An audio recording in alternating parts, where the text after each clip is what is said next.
আমার ঘরোয়া জীবন কাহিনীতে তোমাদের সবাইকে স্বাগত জানাই। আশা করছি তোমরা সবাই ভালো আছো। আজকে আমাদের রবিবারের সকালে টিফিন তৈরি হবে না, বাড়িতে জলখাবার কিনে নেওয়া হয়েছে। আমার কর্তামশাই নিয়ে এসেছে গরম গরম কচুরি আর তার সাথে ঘুগনি। ও বাবা আবার উনার পছন্দের গরম গরম জিলাপিও নিয়ে এসেছে। ভালোই খাওয়া হবে সবাই মিলে। আমার শাশুড়িমা সবাইয়ের জন্য পরিবেশন করছে থালায় থালায়। রবিবারে একটু অন্যরকম সকালটা শুরু হলে বেশ ভালোই লাগে, তাই না? আর যে মিষ্টি দোকানটা থেকে নিয়ে এসেছে সেই দোকানের জিলাপিটাও বেশ ভালো ভাজে এবং কচুরিটাও কিন্তু কচুরিগুলোও বেশ সুন্দর ভেজেছে, তার সাথে তরকারিটাও বেশ ভালো। অবশ্য তরকারি না, এটা ঘুগনি দিয়েছে।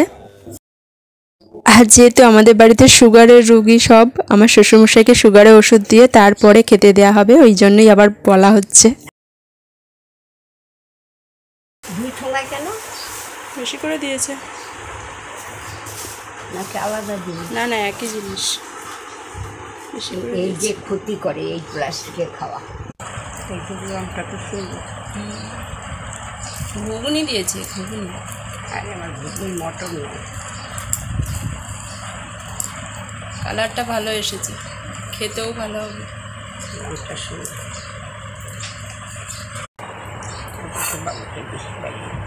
বাবাকে আগে জল দিয়ে দাও। বাবা ওষুধ খেলে জল খাও একটু। হ্যাঁ, জল খেয়ে তারপরে খাওয়া।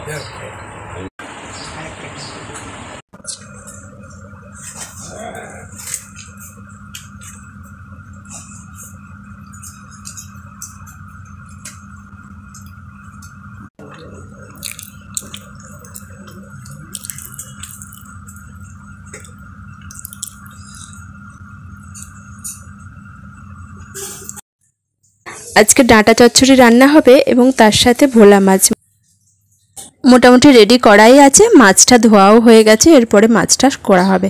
আর এই ভোলা মাছটা দেখতে পাচ্ছ, ভোলা মাছটা কিন্তু একদম ফ্রেশ। আমাদের এখানে আমার শ্বশুরবাড়িতে ভোলা মাছ বা কোনো সমুদ্রের মাছ কিন্তু একদম টাটকা পাওয়া যায়। আর সকাল সকাল বাজারে গেলে এই ধরনের ফ্রেশ মাছ আমার শাশুড়িমা নিয়ে আসে। আর আমাদের বাড়িতে ভোলা মাছটা আমরা সবাই খুব ভালোই খাই। আর এই ভোলা মাছটা শুধু পেঁয়াজ দিয়েই মা কষা কষা মতো করবে, রান্না করবে। আর এইদিকে আমার জল টল তুলতে তুলতে আমার শাশুড়ি মায়ের রান্নাও মোটামুটি হয়ে এসেছে। তোমাদের দেখিয়েও দিলাম আমাদের মাছ রান্না। দেখতে যতটাই সুন্দর হয়েছে, খেতেও কিন্তু সেই রকম টেস্ট হয়েছে। আর এই মাছে ধনেপাতা টাটকা দিলে ধনেপাতার গন্ধে কিন্তু আরও সুন্দর লাগে খেতে। এই সময় ধনেপাতা অতটা পাওয়া যাচ্ছে না বলে আজকে দেওয়া হয়নি, কিন্তু ধনেপাতা দিয়ে যখন মা করে আরও সুন্দর লাগে খেতে। এদিকে দুপুরবেলা খেতে বসেও পড়েছি। দুটো মাছের পিস দিয়ে দিয়েছে মা, এই দিয়ে আর ওই ডাঁটা চচ্চড়ি দিয়ে ভাত খাওয়া হয়ে যাবে। এছাড়া আছে আলু পটলের তরকারি, আমি আর নিইনি, সেটা রাত্রের জন্য রুটির জন্য রেখে দিতে বললাম। যেদিন মাছ টাছ হয় আমাদের তো মোটামুটি বেশিরভাগ দিনই মা কোনো না কোনো মাছ নিয়ে আসে। মাছ রান্না হলে আর ডাল লাগে না, কারণ আমরা একটু শুকনো শুকনো খেতেই বেশি ভালোবাসি। তরকারিটা দিয়ে একটু খেয়ে নেব, তারপরে মাছ দিয়ে খাওয়া হয়ে যাবে।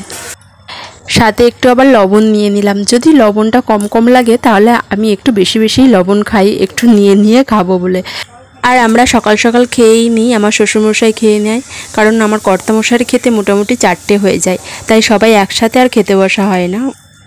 আর আমি অত বেলা পর্যন্ত না খেয়ে থাকতেও পারি না, আমার অভ্যাসও নেই, তাই আমি সকাল সকাল খেয়েও নিই।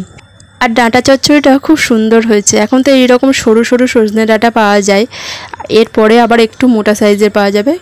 আমার আবার একটু ডাঁটার শ্বাস থাকলে বেশি ভালো লাগে খেতে। এই যে মাছের ঝালের মধ্যে যে কটা লঙ্কা তোমরা দেখতে পাচ্ছ, সেই লঙ্কাগুলো আমি কিন্তু টিপে টিপে নেব, কারণ আমার লঙ্কা দিয়ে ঝাল ঝাল করে খেতে বেশি ভালো লাগে।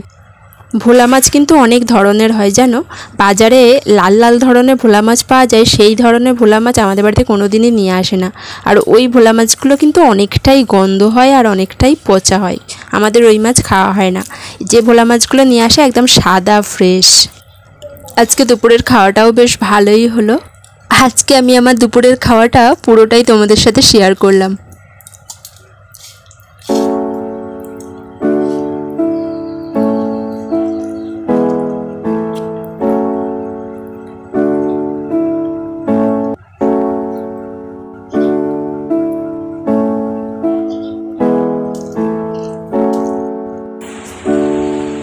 এরপরে একেবারে চলে এলাম সোমবার সকালে। সমস্ত বাসনপত্র ধুয়ে রেডি করে রেখেছি, কারণ আজকে আমার নিরামিষ খাওয়ার দিন।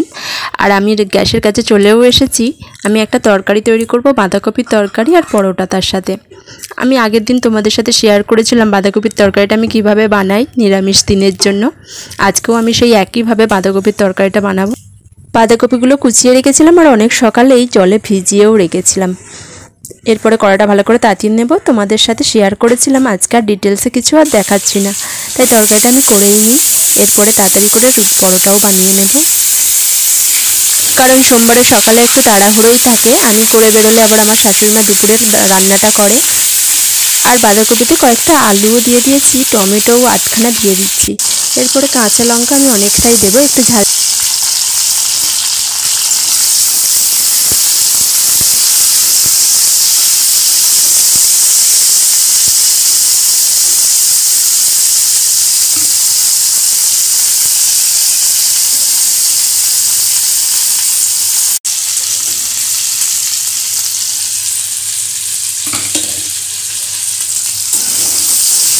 নিরামিষ তরকারি যেহেতু, ওই জন্য সামান্য একটু আদা জিরে দিয়ে দিয়েছি ফোড়নে।